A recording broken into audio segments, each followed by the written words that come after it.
20 मे रोजी होणाऱ्या सकल मातंग समाज अनुसूचित जाती उपवर्गीकरणाच्या आंदोलनाच्या पूर्वतयारीसाठी अहिल्यानगर जिल्ह्यातील सकल मातंग समाजाच्या वतीनं माऊली सदन अहिल्यानगर यांची बैठक घेण्यात आली।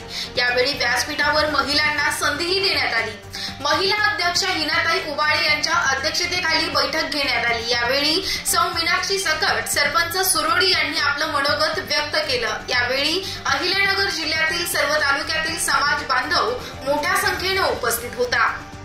यावेळी तालुक्यातील आलेल्या सर्व पदाधिकाऱ्यांचं मनोगत व्यक्त झाले व बैठकीमध्ये 20 तारखेच्या मोर्चाबद्दल चर्चा करण्यात आली आणि मार्गदर्शन करण्यात आलं। बैठकीचं आयोजन भारतीय दलित महासंघाचे संस्थापक अध्यक्ष सुनील उमाप, चंदूभाऊ काळोखे, भगवान जगताप यांच्या नियोजनाखाली बैठक नियोजन करण्यात आलं होतं। यावेळी श्रीरामपूर तालुक्यातून भागचंद दौगिरे, जिल्हा अध्यक्ष मातंग अस्मिता संघर्ष, शिर्डी शहरातून निलेश सरोदे, राहुरी तालुक्यातून कांतीलाल जगदाणे, संगमनेर तालुक्यातून राक्षे साहेब, राहाता तालुक्यातून मंगेश त्रिभुवन, शेवगाव तालुक्यातून बारसकर साहेब, नेवासा तालुक्यातून पोपट सरोदे, श्रीगोंदा तालुक्यातील भगवानराव गोरखे व अधिकारी नगर जिल्ह्यातून मोठ्या संख्येनं पदाधिकारी कार्यकर्ते उपस्थित होते।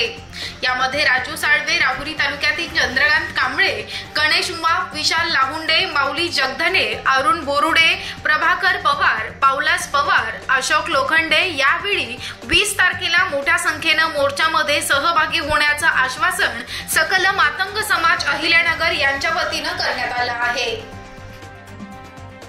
अबकड वर्गीकरणासाठी आपला जो लढा चालू आहे, ह्या लढ्याची आपल्याला आताच गरज भासली का? ह्याची अगोदर पण गरज होती, पण ह्याच्या अगोदर आमचे आई वडील हे शिक्षणाकडे वळालेले नव्हते आणि आता आम्ही शिक्षणाकडे वळालोय। त्याचं आम्हाला नॉलेज कळालंय की आरक्षणाची आम्हाला गरज आहे। आमच्यासाठी नाही तर आमच्या मुलांसाठी आम्हाला आरक्षण हवं आहे। कारण आज मी आपल्या समाजामध्ये बरेच मुलं शिक्षण घेऊन घरीच बसलेले आहे आणि 15,000 12,000 कंपनीमध्ये काम करत आहेत। म्हणून आज आम्हाला आरक्षणाची गरज आहे।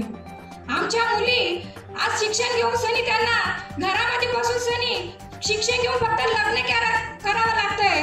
कारण ज्या वेळेस आम्ही आमच्या मुलींना शिक्षणाकडे टाकतो त्यावेळेस मोठ्या आशेने बघतो की माझी मुलगी कलेक्टर व्हावी, माझी मुलगी पोलीस ऑफिसर व्हावी, माझी मुलगी डॉक्टर व्हावी। तिथेही मुद्दा अडतो आरक्षण। डॉक्टर बाबासाहेब आंबेडकरांनी आम्हाला आरक्षण हा लढा बऱ्याच दिवसापासून दिलेला आहे। तसेच आरक्षणाचे जनक ज्यांना म्हणलं जातं जे छत्रपती शाहू महाराज। आरक्षणामध्ये आरक्षण हा मुद्दा असा आहे की एक भाकर एकट्याने न खाता त्या भाकरीचे 4 भाग करायचे आहेत आणि त्या भाकरीचे 4 भाग करून एकाचं न